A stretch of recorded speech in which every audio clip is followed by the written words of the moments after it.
আপনারা কেমন আছেন সবাই? সবাইকে শুভ সকাল। তো সকাল সকাল উঠে কিন্তু আমি আজকে বাজারে চলে গেছিলাম মাছ আনার জন্য। আমার বাসায় মাছ ছিল না বলতে মোটাও ছিল না। তো মাংস খাইতে খেতে একদম অতিষ্ঠ হয়ে গেছি। আর মাছের বাজার করলে আমি যেমন খুশি হই, বাচ্চারা তেমন একটা খুশি হয় না। আমার ছাদের গাছগুলোও কিন্তু খুশি হয়, কারণ মাছের যে নাড়ি বুড়ি সেগুলো তারা পায়। আর দারুণ পুষ্টিকর একটা খাবার, তাদের জন্য খুব আনন্দের বিষয়। তো আমার জন্য আনন্দের বিষয়। তো সকাল সকাল কি কি মাছ নিয়ে আসলাম বাজার থেকে সেটাই আপনাদের সাথে শেয়ার করব।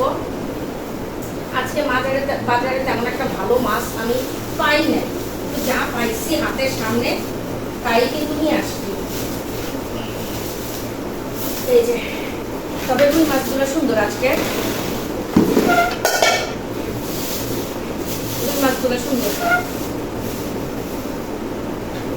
এই যে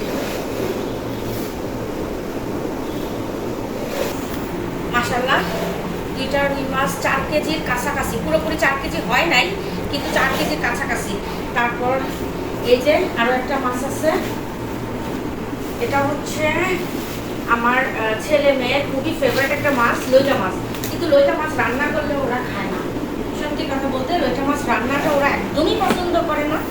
আর কি বলে এটাকে, ভাজা করে দিলে, ফ্রাই করে দিলে, ভেষণ কিংবা একটু মুচমুচে করে ভাজা করে দিলে চিকেনের মতো, ওটা আবার খুব মজা করে খায়। তবে আজকে লইটা মাছগুলো অতটা বড় না, তবে আজকের লোটটা মাছগুলো তত একটা বড় না। আমি আজকে লইটা মাছ কিনা ঠইকে গেছি, ঠিক আছে। সত্যি সত্যি সবসময় তো মানুষ যেতে না, তবে আজকে এই যে বড় মাছগুলোর নিচে ছোট মাছগুলো দিয়ে দিচ্ছে, ঠিক আছে। আমাকে কিন্তু দেখানো হয়েছিল বড় বড় মাছগুলো, কিন্তু মাছওয়ালা কি করছে, বড় মাছের নিচে ছোট মাছগুলো দিয়ে দিছে। যাই হোক, ভাগ্যে যতটুকু আছে ততটুকুই পাবো, অত আফসোস করে লাভ নাই, ঠিক না। অত আফসোস করে লাভ নাই, যেটা আপনার ভাগ্যে থাকবে সেটা যত কিছুর বিনিময়ে লাগবে।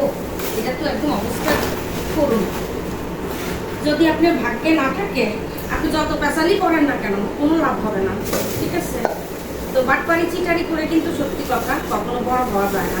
আর এই যে দেখেন চিংড়ি মাছের অবস্থা, এই যে এটা হচ্ছে বড় চিংড়ি। এখানে 1 কেজি একটু বেশি আছে, যা ছিল ওই লোকের কাছে আমি সবটাই নিয়ে আসছি। আর এটা হচ্ছে ছোট চিংড়ি, আমার ভর্তা খাওয়ার চিংড়ি। আমি কিন্তু চিংড়ি মাছের ভর্তা খেতে খুব বেশি পছন্দ করি, সেই জন্য এই গুঁড়া চিংড়িগুলো নিয়ে আসছি। মাশাআল্লাহ, দেখেন অনেক সুন্দর, ভর্তা খাওয়ার জন্য একদম পারফেক্ট। তাও কম নেয় নাই, 350 টাকা কেজি নিচ্ছে। এত ছোট ছোট চিংড়ি মাছ তাও 350 টাকা কেজি নিচ্ছে। আর এগুলো তো এগুলো হচ্ছে আমার কাছ থেকে 680 টাকা করে রাখছে। আর আরো মাছ আছে, এই যে আমার বাচ্চাদের ফেভারিট পাঙাশ মাছ। পাঙাশ মাছটা আজকে ছোট দেখে আনছি, বড় আনি নেই, কারণ এত মাছের সাথে অনেক ওজন হয়ে গেছিল, সেই জন্য আনতে পারিনি, সত্যি কথা যেটা। সেই জন্য আমার সাহসে কুলায় নাই যে আমি পাঙাশ মাছটা নিব। আর এই হচ্ছে কই মাছ। ও, আজকে মাছ কোনোটাই কাটায় আনি নাই। আমি কিন্তু বেশিরভাগ সময় চেষ্টা করি মাছ আমি বাজারে গেলে কাটায় আনতে, কিন্তু আজকে কাটায় আনি নেই। বাসায় আম্মু আছে, আয়সা নাস্তা বানাইতে হবে, যার জন্য তাড়াতাড়ি করে চলে আসছি। এগুলো কাটাইতে অনেক সময় লাগতো, তো না কাটাইয়া চলে আসছি। তো আজকে আমার মাছের বাজার কেমন হলো অবশ্যই আপনারা জানাবেন।